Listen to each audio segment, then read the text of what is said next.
Hey everybody, it's Jeremy, and I have to apologize. I've been meaning to get this video out for a little bit, but God, work is just like, ugh, right now. Ugh.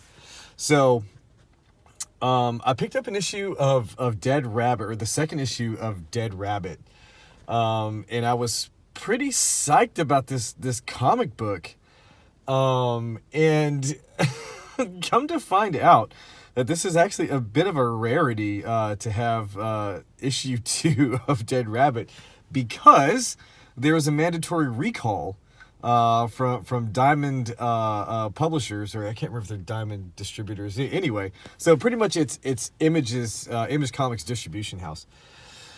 And I was like, well, what the happened? I was pretty upset about this, because this is actually one of the books that I really like that's been coming out lately. And so I did a little bit of research, and come to find out there's a legal battle that's actually still happening between these owners of a Manhattan bar called Dead Rabbit.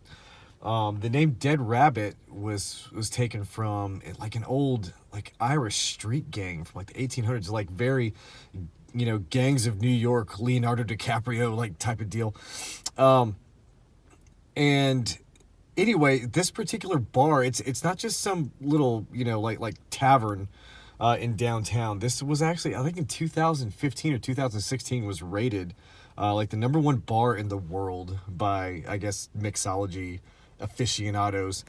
So the interesting thing about this bar is that their menu was actually created in a comic book format.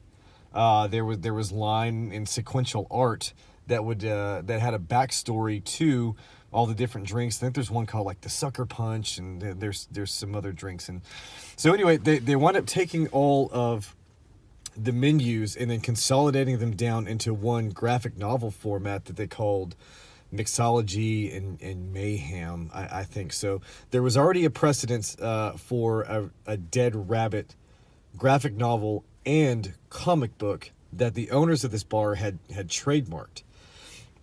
Now, I don't believe that they trademarked it until after Image Comics in February of this year announced that they were going to do this Jerry Dugan book called The Dead Rabbit, or just Dead Rabbit. And the first issue came out. Todd McFarlane over at Image was given a cease and desist by the legal representative of the Dead Rabbit bar. Todd was like, well, kind of like F you, and released the second issue of the book anyway, and then immediately got sued for $2 million. And so there's a legal battle happening between these two bar owners, and I would assume Todd McFarlane, who is the CEO of Image Comics. So quite an interesting thing to happen, and very unfortunate in my opinion, because like I said, this is a cool comic book. Another interesting thing to come out of this is the value of this book. Now, I was looking on eBay, and just for this one cover right here, I was finding anywhere between $15 and $20, and people were actually charging for the set of the first and second issue together like $50 and $60 for both of them. So that's wild to me. But anyway, like I said, it's unfortunate, but I guess I do have a relatively valuable comic book in my possession now. So anyway, make sure to like and subscribe, and leave us a comment down below. Let us know what you think about this legal battle that's happening. It's unfortunately, a lot of my favorite creators within the industry right now are they're kind of tied up in litigation and legal kind of nonsense right now. But anyway, thanks for watching, and we'll see you next time. Bye.